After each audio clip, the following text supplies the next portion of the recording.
Le gouvernement allemand a transféré 425 millions de dollars en Bitcoin vers une nouvelle adresse BTC et a déposé une partie des fonds sur des plateformes d'exchange comme par exemple Kraken et Bitstamp. Alors, est-ce qu'on doit se préparer à une vente massive de l'Allemagne ? Le Crypto Daily. Mon nom est Benjamin Cohen. Et vous êtes bien sur le Crypto Daily. Le podcast qui traite de l'actualité crypto, NFT et métaverse. Dans vos oreilles, chaque jour, du lundi au vendredi. Salut, c'est Benjamin de Crypto Daily et j'espère que vous allez bien. Et c'est donc notre actualité principale aujourd'hui. On reviendra aussi sur l'affaire de la SEC contre Consensus avant de parler de la découverte d'une faille critique chez Kraken. Mais avant tout ça, et comme d'habitude, le coin du marché. Here comes the money. Here we go. Donc on a un marché qui reprend légèrement des couleurs depuis hier, avec un Bitcoin qui gagne 1% sur les dernières 24 heures et qui se balade aux alentours des 65 850 $. Ethereum gagne lui presque 2% et se situe à un prix de 3 600 $. Le BNB plus 0,3% tandis que le Sol chute de 2%. Le XRP augmente de 1,7%. Le Doge stagne avec une très légère hausse. Le Ton repart à la hausse et gagne 4%. Et enfin l'ADA ne bouge pas et gagne 0,02%. Allez, let's go, on passe aux news et on commence donc directement avec l'Allemagne qui transfère 425 millions de dollars vers des exchanges. Alors, dans un trade récent, la société d'analyse on-chain Arkham Intelligence révèle qu'un portefeuille crypto étiqueté gouvernement allemand BKA s'est réveillé. Depuis février 2024, ce portefeuille gardait environ 50 000 bitcoins. Mais hier, une transaction de 6 500 bitcoins a capté l'attention de toute la communauté crypto. Et bien que ces fonds n'aient pas tous été convertis en liquidité, ces mouvements génèrent évidemment des spéculations sur les conséquences d'une éventuelle vente massive de bitcoin par le gouvernement allemand. On note aussi que l'Allemagne est actuellement l'un des 3 pays les plus grands détenteurs de crypto-monnaies au monde. Mais du coup, et c'est la question qui reste, l'Allemagne a-t-elle vendu ses bitcoins ? Pour l'instant, la réponse est non.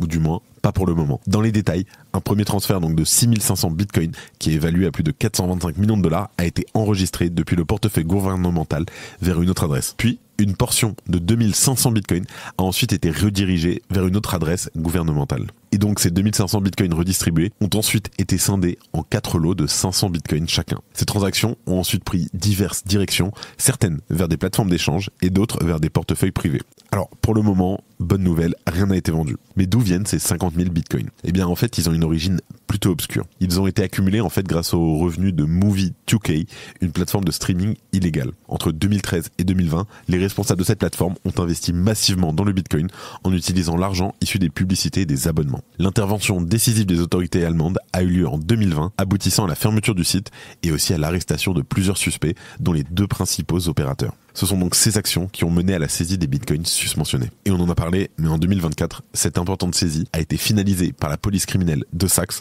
travaillant de concert avec les autorités fiscales et les procureurs. À l'époque, ces 50 000 bitcoins valaient près de 2 milliards de dollars. Actuellement, le portefeuille gouvernemental conserve encore 43 359 bitcoins, ce qui équivaut quand même à 2,8 milliards de dollars. Alors, il est fréquent que les gouvernements saisissent des bitcoins et autres crypto-monnaies lors d'enquêtes sur des réseaux criminels pour ensuite les vendre aux enchères. Un exemple qui plus est mémorable est celui de 2014 quand le gouvernement américain a mis aux enchères une partie des bitcoins confisqués sur Silk Road, donc l'ancien marché noir du dark web. Ou plus récemment, l'an dernier je crois, où la France avait fait une enchère de bitcoins. Et attention, les bitcoins s'étaient vendus plus cher que le prix du marché à l'époque.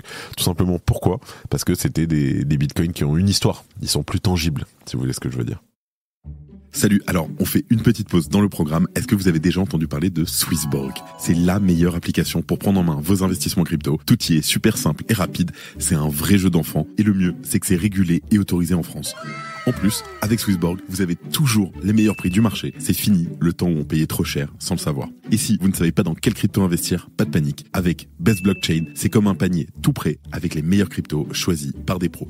On ne peut pas faire plus simple. Attention, offre exclusive en ce moment. Inscrivez-vous dès maintenant avec notre lien qui s'affiche maintenant et recevez immédiatement un ticket à gratter 100% gagnant et empocher jusqu'à 100 € instantanément. Alors, qu'est-ce que vous attendez ? C'est le moment de rejoindre Swissborg et d'investir dans les crypto-monnaies en toute sérénité.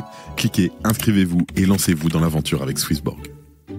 En deuxième news, grosse victoire pour Ethereum et un peu tout l'écosystème crypto. La SEC abandonne son enquête sur Ethereum. Alors, rappelez-vous, en avril dernier, Consensus avait reçu une lettre d'avertissement de la part de la SEC. Cette fameuse Wealth Notice, comme on l'appelle, informait l'entreprise de son intention de mener une enquête sur le portefeuille MetaMask. Le gendarme financier américain reprochait au wallet de remplir le rôle d'un courtier. Une accusation dénommée absurde, selon le PDG de Consensus, mais aussi cofondateur d'Ethereum, Joseph Lubin. Et ça a été, semble-t-il, une épine dans le pied de la SEC qui évite depuis maintenant des années de répondre à une question.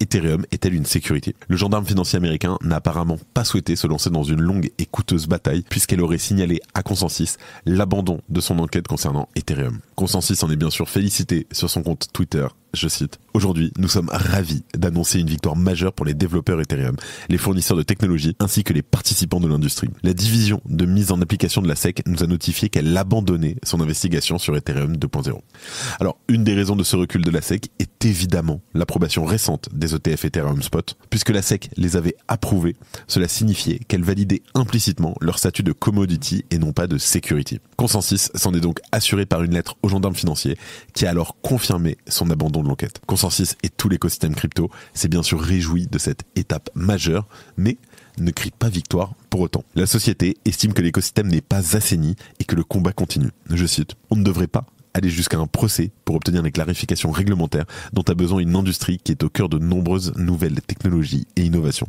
Le PDG Joseph Lubin s'est lui exprimé plus longuement sur le sujet par un article de blog. Il a souligné l'importance de tenir la SEC à distance afin de valoriser le développement technologique que représente la blockchain. Je cite, « La SEC n'a pas l'autorité de réguler l'évolution technologique d'Internet ou de toute technologie basique. » On note tout de même qu'après l'approbation des ETF Ethereum Spot et avec un possible changement de gouvernement à venir aux États-Unis, la SEC montre donc bel et bien des signes d'essoufflement. Je sais, je me répète, mais si jamais on a fait une vidéo sur le sujet des ETF Ethereum Spot, donc qu'est-ce que ça implique, les conséquences, les avantages qu'il va y avoir maintenant, vous avez le lien tout de suite en description, je vous invite à aller la regarder si vous êtes un peu curieux sur le sujet. Le dernier épisode du Crypto Drinks est disponible et attention, il y a plus de 700 $ à gagner. Retrouvez CryptoPicsou, Artem et Capet dans cet épisode et plongez au cœur des débats sur plusieurs sujets cruciaux, les pre-sales des influenceurs Web3, l'importance des Américains dans les news crypto européennes, enfin bref, on parle de plein de choses, on débat et c'est toujours un moment intéressant. Le lien de l'épisode est bien sûr disponible en description. Alors on enchaîne avec la dernière news qui a beaucoup fait parler et qui est assez dangereuse.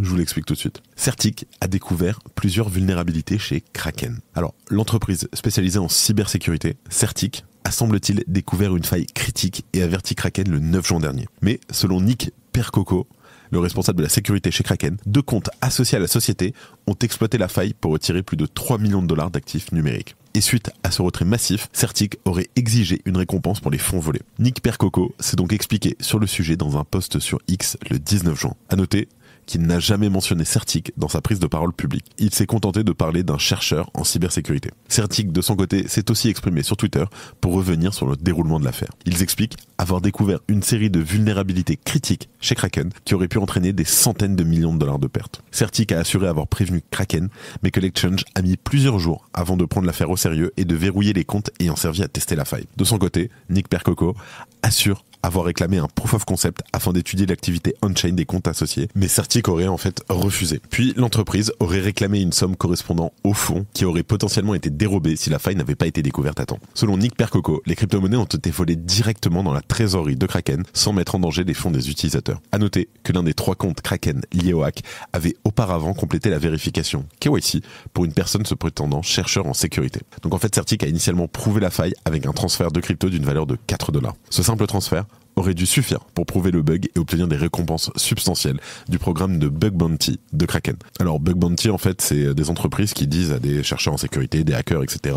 venez nous hacker, si vous trouvez quelque chose, un bug tout simplement, on va vous récompenser contre une somme en dollars, 10 000 $, 100 000 $, ça peut aller très très haut parfois. Mais malheureusement, Certic aurait aussi divulgué le bug à 2 autres comptes qui ont donc siphonné près de 3 millions de $ de leur compte Kraken. Alors ces actions s'apparentent à de l'extorsion plutôt qu'à un comportement de hacker éthique, toujours selon Nick Percoco de Kraken. C'est en train de faire un petit bruit sur les réseaux, on va voir où ça va mener, mais en tout cas le plus important dans tout ça, c'est que les fonds des utilisateurs restent safe et qu'au final l'impact ait pu être quand même cloisonné et rester à une échelle très petite. Allez, je vous laisse avec Thomas pour une news en bref et moi je vous retrouve juste après.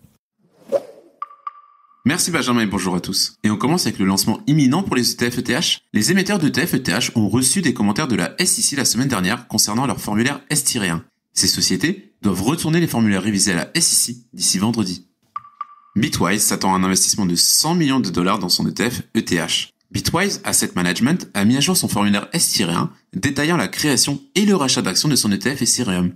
Bitwise a également révélé que Pantera Capital pourrait investir jusqu'à 100 millions de dollars dans ce produit. Et on continue avec le Premier ministre monténégrin qui était un investisseur early dans le Luna. Le Premier ministre monténégrin a été identifié comme un des premiers investisseurs dans Terraform Labs.